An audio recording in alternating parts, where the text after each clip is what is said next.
for having me on, guys. This is awesome. I love gear, love talking all about it. So yeah, this is going to be really fun.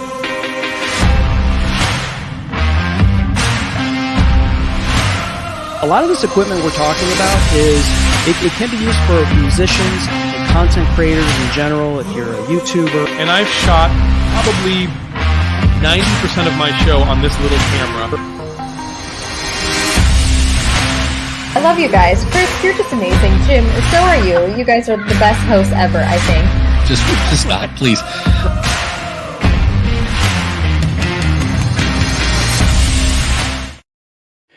Welcome back to Dealcasters Live. My name is Chris Stone. I'm a cast ahead at castahead.net. Whoops, did I say another website, Jim? I hope they weren't listening to me. We're excited about today because, as you know, on Dealcasters, of course, after you hit this big button in the middle and unmute, because they can't hear me saying that they should unmute, but maybe they see that they should unmute, right, on Amazon Live. And this is another guest, Jim, that not only is it their first time on Amazon Live, I love that. The first of many times for our wonderful guest, but also another guest, Jim, that I believe you met on Clubhouse, right? Yes. Now, I've known about her for a long time. Lois Kramer is, in my opinion, maybe not other people's opinion, a legend in the speaking community. She is, works with the National Speakers Association, which, for those of you who don't know, that's where a lot of your big keynote speakers are involved. These are the people getting paid 6 and 7 figures to talk about their various areas of expertise, and whether it's motivation, things of that nature. Well, Lois is one of these people that helps you not only get on the stage and tells you what you should be doing, but how to get paid. And I got to listen to her on Clubhouse, and I was just like, wow, what an amazing lady. And, I'm not going to hold against her that she's a St. Louis Cardinals fan, since we're here in Atlanta. I knew you'd put that in there. I had to get that in there, right? She's an author as well. Has 2 great books. We're going to be talking about those books, and so I think everyone's in for a treat. This is what I consider one of our top guests, and I'm just thrilled that she was willing to take our humble invitation to join us. So absolutely. So a little housekeeping first before we bring on our guest, because this is what we do, and we're seeing viewers, thank you so much, that aren't on Amazon Live. We are seeing some great viewers here on Amazon Live as well. But if you're watching us on any of the tubes, the tube of you, Twitter, Twitch, all of that stuff, Facebook, the party is not there. Where we really love to interact with people is on Amazon Live. That's right. Amazon Live is a thing if you don't know about that, but we made it easy for you. All you got to do is type in your browser, dealcasters.live. It's going to send you right here where the party's at to talk with our guests. And we know that you're going to want her book. We just absolutely know that you're going to be influenced by, just like Jim and I have been, by our guests. So come on over to Amazon where the party is at, dealcasters.live. You'll be here. Click on it. And of course, when you get here, Jim, what do you do? If it's your first time on Amazon, you got to do unmute and follow, so you can find out when we have great guests like Lois join us. Yeah, Jim. So I guess there's, without further ado, I'll leave this up to you, man. Yeah. So, ladies and gentlemen, out of the great state of Missouri and the city of St. Louis, please welcome our amazing guest, Lois Kramer. Hi, guys. Welcome. How are you? Oh, great. Doing well. Lois, how are you? Wearing the St. Louis red. Beautiful, beautiful, beautiful. Also, I noticed your book has that red and black and white vibe. Was that intentional? You're exactly correct. Oh, I'm sure it was just totally subliminal. So Lois, our friend Phil Hill, who we just had on last week, home security expert, he says hello from I'm trying to remember. Is he in Texas? Wisconsin. That's right. Wisconsin. How nice. Thank you for letting me know that. Yeah, fun. Yeah. And so, Lois, tell us about yourself. I mean, you have an amazing story. I remember listening at NSA, and you kind of told us, like, you don't have the typical story, I think, of folks, but you definitely are not one that's not willing to take risk and go for it. Well, thanks. And, I'm thrilled to be with you guys and very honored to be asked. Thank you so much. Thank you. I am one of those business owners who never planned on having my own business. No one is more surprised than I am that I find myself doing this. I worked for a major corporation, Fortune 10 company, United States Steel Corporation, right out of college in marketing and sales. And then adopted a baby. My husband and I adopted a baby, and I stayed home a number of years. That's what I wanted to do. And then got a call from one of my college friends who said, I just gave somebody your name to call. She was in an office suites, and he was a professional speaker. She said, he's going to call you. He's looking for somebody in sales and marketing. And I said, well, I don't want to go back to work yet. I don't even want to work full time. So I hung up the phone, and 10 minutes later, this gentleman called. And through a series of meeting him in person and telling him I wasn't a fit, that I would only work part-time, we ended up, of course, working together. And he offered me a part-time job that I could not refuse. And I got some great opportunities early on. The National Speakers Association asked me to speak to staff of speakers at their national convention. And most professional speakers are solopreneurs and don't have staff that sell them. So the room was filled with speakers. And I started thinking after doing this a few years, I wonder if there could be a business in this for me. And so I went in, this will date all of us. I went in to my compact computer. You're not going to find that on Amazon. And thought to myself, if I were to do this, if I were to open a consultancy for speakers to grow their business, what have I learned after working with a top speaker in the market? And it turns out I learned more than I thought after writing it all down. And so I thought, I think I'll try this. And I'll give it a couple of years. If I don't make money, I can always go and work for somebody else, like I have all of my happy life.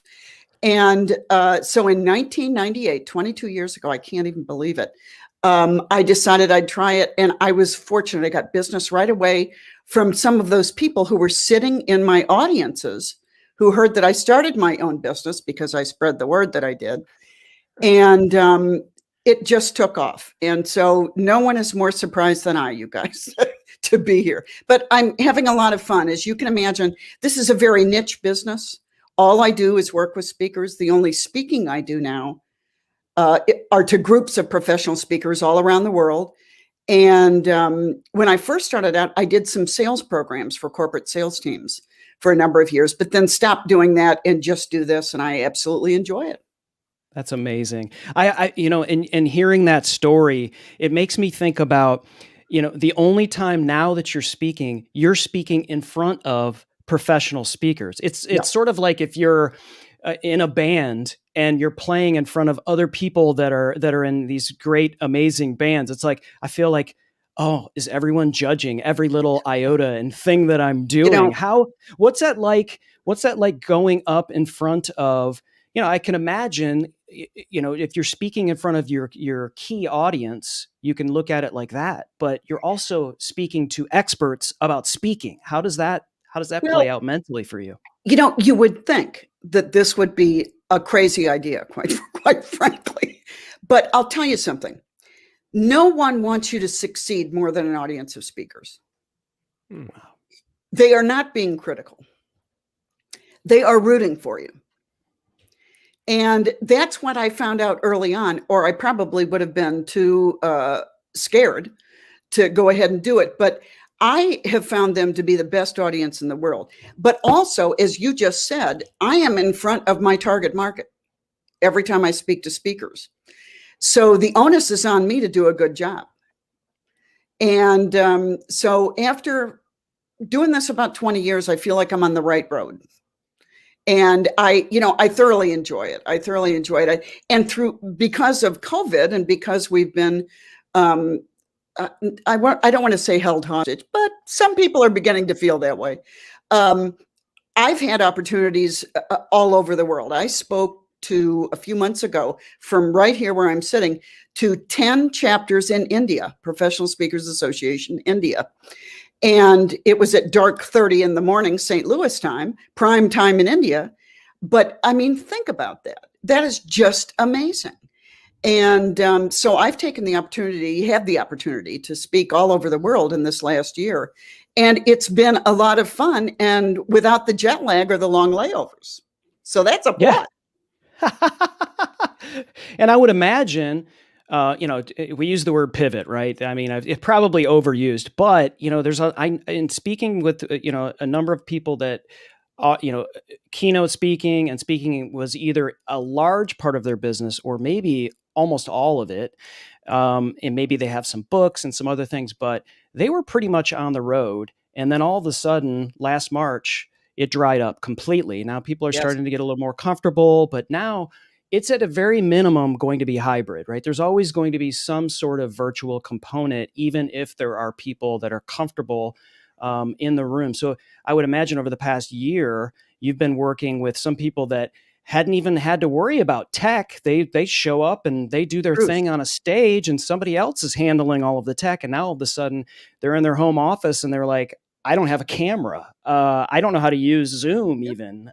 So how do you work with someone to help them to lean into this virtual space? Well, it's really a matter of just saying you can sit and wait and do nothing.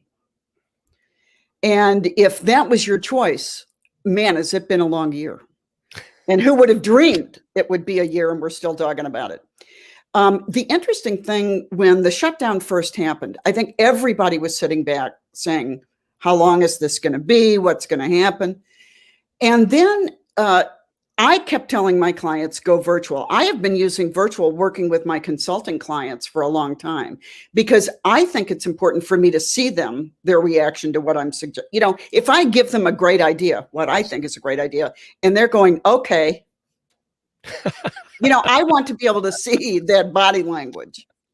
And so I told speakers that you better get comfortable with virtual and you better start getting some experience because you have no choice. And the interesting thing happened that a couple of months in, when we saw that this didn't have a certain end date, corporations and private businesses started using virtual learning and started hiring speakers virtually.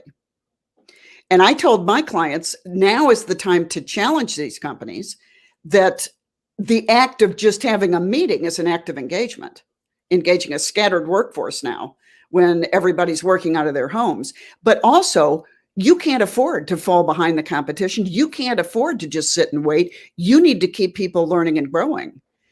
And so the switch to virtual, for anybody that heard me, I told them to get on board.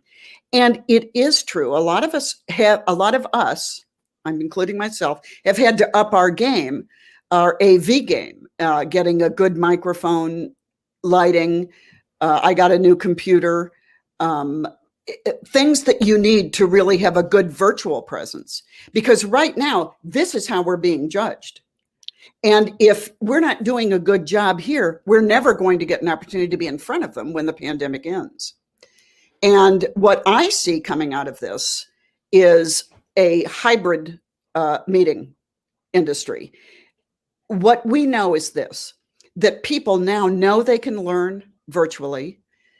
We know that it attracts a lot of people. I was on a panel. I was listening to a panel. I wasn't on the panel. I was listening to a panel. And on this panel was the head of Microsoft Teams. And he was saying that in 2019, they have a user conference. These tech companies have user conferences. You guys are probably very familiar with them.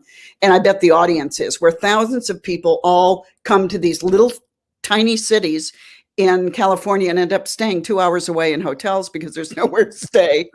And they had 4,200 people in 2019 at Microsoft for their users conference. And then last year, they went virtual.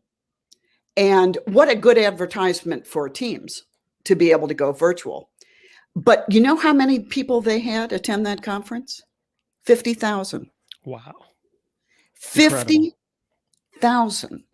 Now, why would they ever consider not having at least a virtual aspect to their meetings ever again? They'd be foolish, because they attracted literally people from every continent in the world who may have never traveled, who would not have ever traveled to that tiny California city. So we know that virtual is a good option for many people, and the outreach that is possible is compelling. What's going to be a challenge for professional speakers and consultants and experts is going to be, I think, how do I engage an audience sitting in front of me as well as people sitting in front of a camera? How do I engage them? And how do I handle that? How do I price it? How do I handle recordings? Because we know that if you're going to be on virtual, the odds are it's going to be recorded. What kind of influence can I, or how can I capture, how can I protect my intellectual property when that's done? So there are a lot of questions going forward, but going forward, we are indeed. And I think it's going to be hybrid. Yeah, I think Chris and I both would agree with you. I mean, we've talked about that a lot. And I think to your point, I mean, why would you, as much as, and it's that whole thing like, oh, we wish things would go back to the way they were before. But to your point, I mean, they 10x'd the number of people attending that conference. Why would they go back to the other way? Yeah. It just doesn't make any sense. And that is really, I think, the key challenge is how do you balance that engagement with people sitting in front of you and the people that aren't there. And but I think that's the amazing thing about the technology, right? It's this constant evolvement. In fact, it kind of segues nicely into something that you started doing. I don't know if you started in December or a little bit before then, but let's talk about Clubhouse, because I could see where Clubhouse or Twitter Spaces and some of these audio programs maybe can be a key tie-in to these hybrid events. But tell us about your, we'll just call it Lois's Adventures on Clubhouse and what that's done for your business. Well, I heard about Clubhouse on social media. Go figure. Huh? And I literally downloaded the app and just started listening to what people were doing. And I thought it was interesting. And in fact, I tuned into somebody, and I have to say, I don't remember who it was having a little meeting on marketing. So I thought, well, I'll listen to that. It was really good. I got some great ideas. And then I thought, why don't I get on there and just see what the heck happens? That's exactly what I did. I just titled a show, Make Money Speaking, which is the subtitle of one of my books. I went on, and go figure, people showed up. And they just asked me questions and I answered them. And then a couple of people subsequently who had joined me I decided I'll come on every Monday. So there's some continuity. People always know when I'm going to be on. I decided to set a time, though I'm on sometimes as a guest or with some other people, but my own program every Monday at 6 Central. And a couple of people who were there said, hey, we'd like to co-host with you. We'd like to join you and co-host. And so I have 2 co-hosts now. We're on every Monday, and we typically pick a little theme that we talk about for the first 30 minutes. I do a 2-hour show. I know some people go on there for 3, 4, 5 hours. And I thought, this certainly is not me. I'm not going to do that. 2 hours is my max. But I'll tell you, it's been a lot of fun. I got followers very quickly. It's so interesting. Just like any other platform, I think a lot depends on what you put in the profile on Clubhouse. That's the keys to the kingdom. What are you putting on there that is promotional for you, for people to take a deeper look than just listen on Clubhouse? So I've put up some downloads for people who are listening to shows. If I'm having a theme on positioning, I'll put an article on positioning or a chapter from my book on positioning there. And so I think that that's going to be the key. But I'll tell you, I've sold a lot of books on for my Clubhouse appearances. And that's been fun. So I look at it as a way to promote what I do, and also a way, there are lots of times that people who are just thinking about doing this for a living will get on and ask a question. And I tell them about a product, you guys, that I created years ago, a CD. And it's 50 minutes of me giving you every reason not to get into this business. That's really what it is. Because a lot of people think speaking, oh my gosh, you get paid that for an hour? You've got to be kidding me. I'm in the wrong business. And a lot of people don't realize that when they start this business, they spend 99% of their time marketing and 1% on the platform. That it's hard to get any opportunity. And we only get an opportunity, early on. It's just fortuitous when you get your first opportunity. And then you've got to leverage the heck out of that. So it's not an easy industry to get into, quite frankly.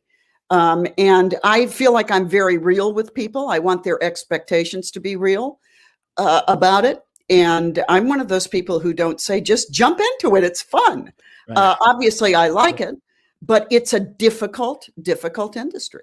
Yeah, and I love how you said that you're real about it. And we are capturing that energy here virtually. And I think a lot of people forget that the phone or an audio only thing, that's actually virtual. And that's another way for you to transfer that energy that you would have maybe on a speaking stage. It's just another opportunity, another way to broadcast yourself in some way, shape, or form. And people are connecting with you. Then they're going to your videos. Then they're going That's and right. getting your books and all of that. It's just another avenue that you don't always have to go with what everyone else is doing or what you may not be comfortable with it, but it's an incredible opportunity while there are stages that are dark and collecting dust to be able to show that to people. So I love how you've leaned into that, and you have this great sound. You have this, and a lot of people are leveling up on Clubhouse and buying Rodecaster Pros and huge $400 microphones, but you don't really need to worry about buying all of that gear to just lean into it, because I think you said to us, like, your phone is all you really need. Yeah, I use a headset and my phone, and the quality is great. If it weren't, I would upgrade that. But quite frankly, the quality is great. I think of it just like any social media platform. Try it. Are your buyers there? Are people there who can buy you there? And on Clubhouse, mine are. Will they? I don't know. And kind of what I decided was I'm committed to this every Monday at 6:00 Central until it stops being fun for me. And when that happens, I'll do something else. But right now, I'm really enjoying it. But I think that's, social media can just suck the life out of people. You've got to find, where are your buyers, and what do they like to hear from you? And then leverage the heck out of that platform or platforms. But I'm not active on every for example, Pinterest. I put a couple things on Pinterest, I think 2 years ago, and that's the last time I've looked at it because my buyers aren't there. Yeah. So I'm not going to spend time doing it. And, I can be found on a lot of social media. I'm very active on it, but I'm really spending quality time on the platforms that bring me the results that I need for my business. And Lois, what do you think, what for speakers, what do you think those platforms are? Is it Twitter? Is it LinkedIn? I mean, I don't know so much that it would be TikTok or some of those things. I mean, what are your thoughts there? It's not TikTok for sure. I think that LinkedIn is the most productive platform for professional speakers, because it is where business leaders gather. And the people who buy speakers, decision makers, gather. That's where speakers need to be, where the buyers are, the people who can write the checks. And so I think LinkedIn is where I tell my clients they need to be really focused and make sure they're putting out great content, consuming great content, and engaging and connecting with decision makers or people who can drive a decision. I still like Twitter. I have to say, I still like it. I get pretty good engagement on it. I think it depends upon what you're doing, really. I am very active on Facebook. A lot of speakers are not necessarily for their business. That's the difference. But I have a membership group. I meet weekly with a certain number of speakers. A private membership group I run on Facebook. I host it on Facebook. And so I'm pretty active myself. I'm most active on LinkedIn, Facebook, and Twitter, and now Clubhouse. Awesome. But you've got to find where you're going to be most effective. Right. Yeah, Lois, we've got your book here, and I wanted to touch on that because I know it's something that you've sold a lot on Clubhouse, and we hope to sell a lot for you on Amazon as well. And you touched on the pandemic, and we're hopefully people are starting to feel like we're coming out of this thing a little more comfortable with vaccinations and all of that stuff, right? And so, everyone talks about getting back to the quote unquote, normal, but you touched on the fact that it's at a minimum, likely to be hybrid. So how do you, when you're working with a speaker, pre-pandemic or now, feels like the Wild West in terms of how they would determine a pricing structure and what they would charge for going here or going there. So when you're working with speakers, and I know there's a huge laundry list of names of speakers, Jeffrey Gitomer, just like a huge amount of great, fantastic speakers that you've worked with. The resume is very long of very great speakers. But when you're sitting down and talking or working with someone virtually to determine how they should price a keynote speech, a virtual speech, like how does that work? That's a great question. And I think one of the hardest decisions when you're in an intellectual property business like speaking, and that's the business I consider myself in. It's an intellectual property business. People are buying what I know or what I write, what I teach. I think one of the biggest challenges is setting a price to the value of your intellectual property. And so, in a simplistic way, I would say, well, it's what the market pays typical people who do what you do, which is, doesn't answer your question at all. Right. But what you need to do is this. You need to look for other speakers who speak on similar topic areas, have similar expertise, see what they're charging, and see how long have they been in the business? What kind of clients do they have? And I think that this is a good way to kind of a good barometer to decide what my fee should be coming out of the gate. I think that it's going to be interesting as we get into hybrid, how we're going to price this, because when we shifted to hybrid, everybody and their mother were asking you to discount because it was hybrid. I never understood this because I said at first, it's the value of my intellectual property, not my delivery system. Why does it matter if I'm standing in front of you or I'm on camera doing it? It's the value of my ideas, tactics, and techniques that you can utilize that you're buying. But the reality is this, that whether you are speaking in person before COVID, in person after COVID, or virtually, everybody wants to negotiate. And this is not an unusual thing to be asked to negotiate. I thought that it's unusual for people just to automatically discount a virtual event. When I've been doing virtual events, I work sometimes even harder virtually because I'm concerned. I want people engaged. I want them to enjoy what they're doing. I don't want them falling asleep. You've got to gauge how long can I speak before they nod off, that kind of thing. And so in some ways, I think it's harder. Of course, the only layover I have is in my kitchen. So there's a big advantage to time saved than getting on an airplane. And I'll tell you, one of the things I realized early on, I don't miss airports as much as I thought I would. And I'm going to be choosing now probably to do most of my events internationally virtual. And if a speech is in a city I don't want to go to, this might sound arrogant, but I probably will do it. I have gray hair now. I can be picky. But I think price-wise, getting back to what you said, I think there's going to be this combo plan now when we get out in the marketplace, and I think it's already starting. And you're going to have to set a price for in person plus virtual, and then you've still got that recording. And it's up to you to manage as much as you can that recording, the value of that recording to someone. And it's also your responsibility to stipulate how that will be used. And I realize that if somebody records it, I'm not going to know a lot of times if they're going to use it. I mean, let's be real. I gave that up long ago. In an intellectual property business, be prepared for people to share what you do. I call it marketing. I used to call it aggravating. I call it marketing now. But for example, I tell my clients this: if they're going to record a virtual, stipulate how long they can use it. So for a period of 6 months, you can use this in-house.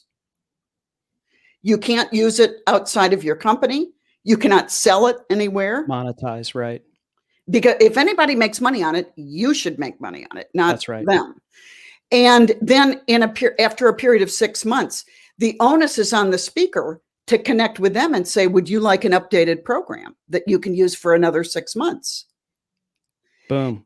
And so this is the way it's going to be, because in the before times, guys, we actually had a lot of control over that video, more control over that video than we do now. But that's just the reality of it. And I don't pretend to control what I can't control. And how many people are going to go sue somebody? Right. Are going to actually pay attorney fees to go sue somebody? Very few of us, mere mortals, will be doing that.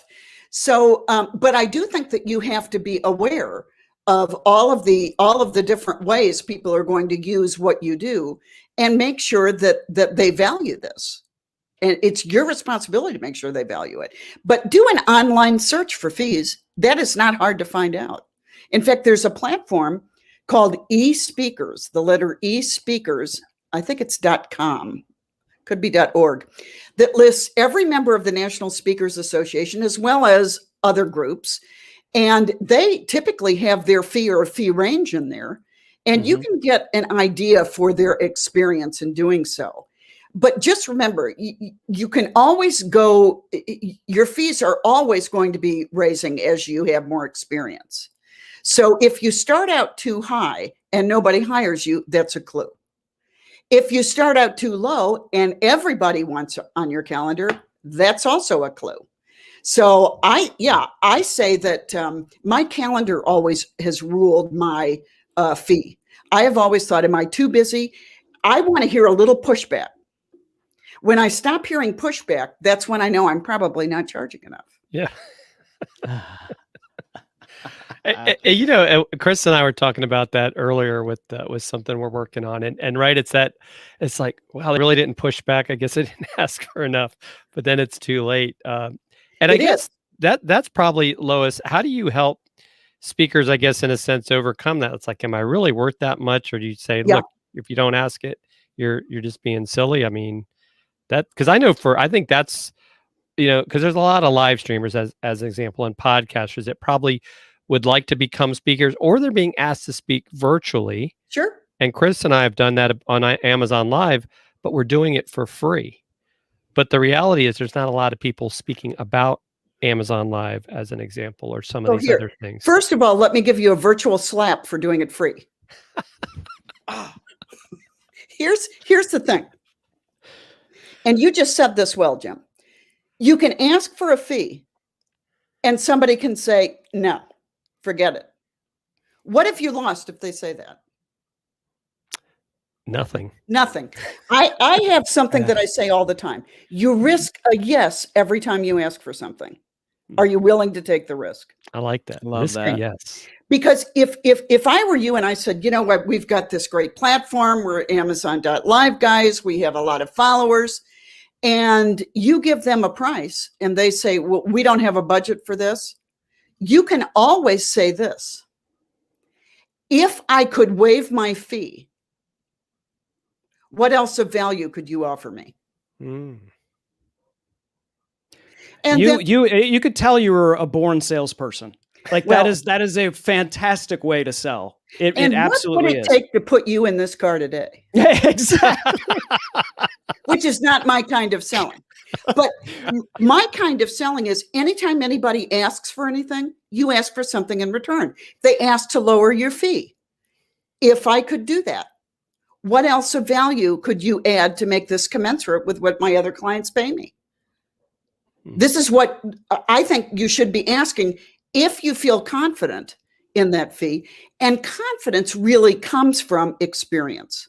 Confidence comes from me going in, doing an event, having a happy client, them happily handing you a check, and you going on your way. That's how you get confidence. And it's how you get confidence in asking for money. Sadly, the only way to get confidence is to do it. And you always have a fallback to say, and I never say free speaking, by the way. I always say, I may be willing to waive my fee in consideration of certain things. So if somebody says I have no money, or if somebody lowballs you and wants to give you a $100 Amazon card, which is not a bad thing for Amazon or us, we can say, if I could do that, what else of value? Because my other clients pay my fee. And so I would need to have some value. And I've got a whole chapter in my Book More Business, Make Money speaking book on what do you consider value? What would be valuable to you that you can ask for? Because I think that that's important. And people are always asking us to negotiate fees. That is always going to be the way it's going to be. We just have to be prepared for that. And we also have to be confident in what we have to offer. And that comes from doing it. Yeah, that's amazing. So, and the other thing, I think it's related to pricing, and it's also related to, you spoke earlier about how when you are on stage and you're speaking to other speakers, and those speakers are rooting for you the entire time, and it reminds me and Jim of the podcast community, some of the live streaming community that we're in. It's a, iron sharpening iron. It's going to lift all ships if we can kind of work together. Yes. How important is community for keynote speakers and the whole speaking business? Incredibly important. And that's why I think that this shutdown has been so hard on speakers. This can be a very lonely business. Most of us are solopreneurs. I am working in the same office I've worked in for 22 years. So staying home was not new to me, having this as home base rather. And a lot of speakers are just like me and outsource. I outsource a few things in my business, but they don't come here and work in my office.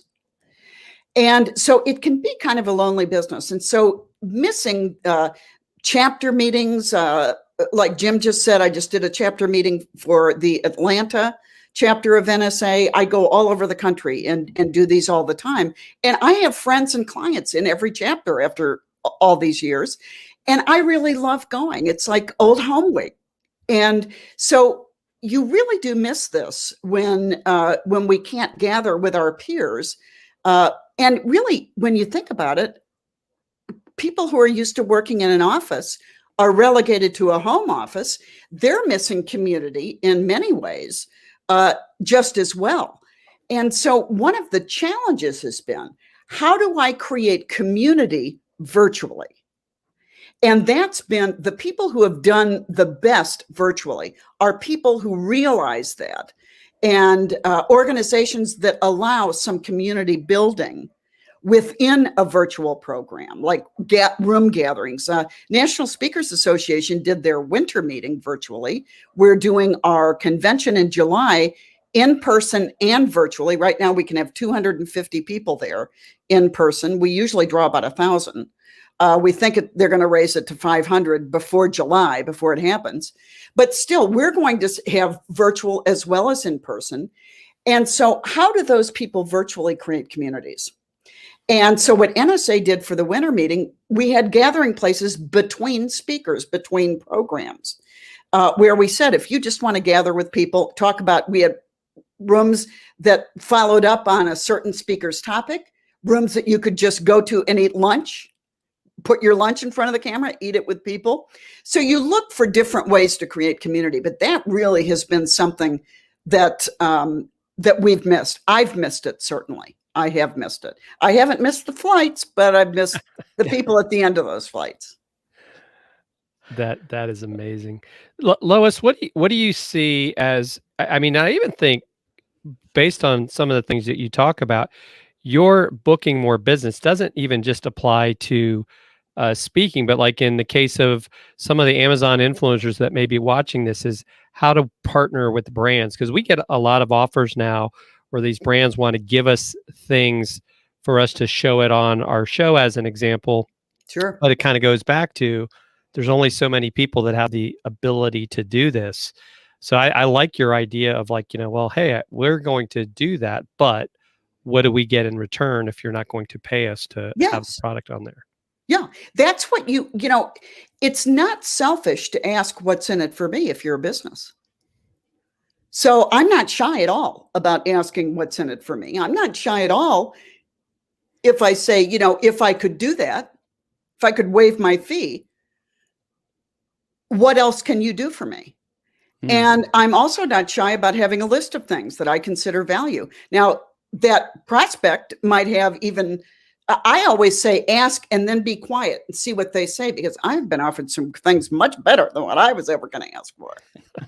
And so God forbid I limit myself by giving them my own take on this. But I do think that it is not a selfish thing.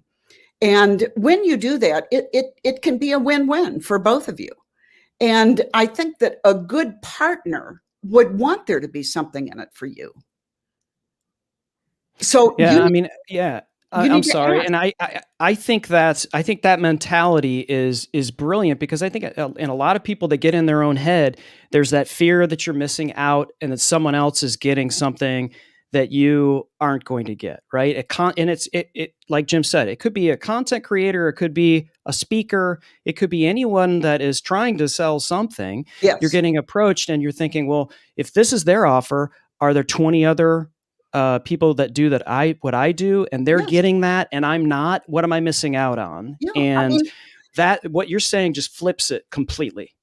Well, I just think that I think that a lot of people think, well, if I ask for this, what am I looking like? I'm not shy. You can always say no. And really being able to say, what, this doesn't work for me, but I wish you good luck.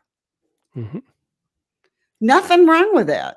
And, I became comfortable with no years ago, guys. Not to take things personally when something I didn't like didn't come to fruition. Or when I talked to somebody and they decided in the end to not use my services. I look at everything. This is probably very simplistic, but I'm pretty simplistic.